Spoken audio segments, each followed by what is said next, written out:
How to create a WhatsApp channel. Hi guys, in this video, I'll be showing you how you can create your very own channel in WhatsApp. So having said that, let's just jump into the video.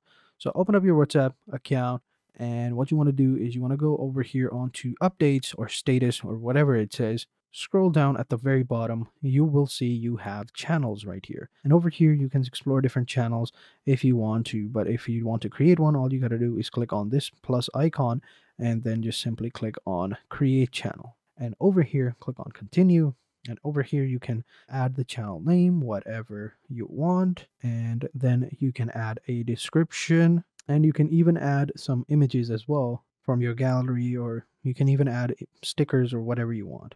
After that, you are good to go. I'll add this one, or I can add this one as well, and go with the background, and then just simply click on done, and then you can just simply click on create channel. And now you can share your channel link to whoever you want. Share your statuses over here.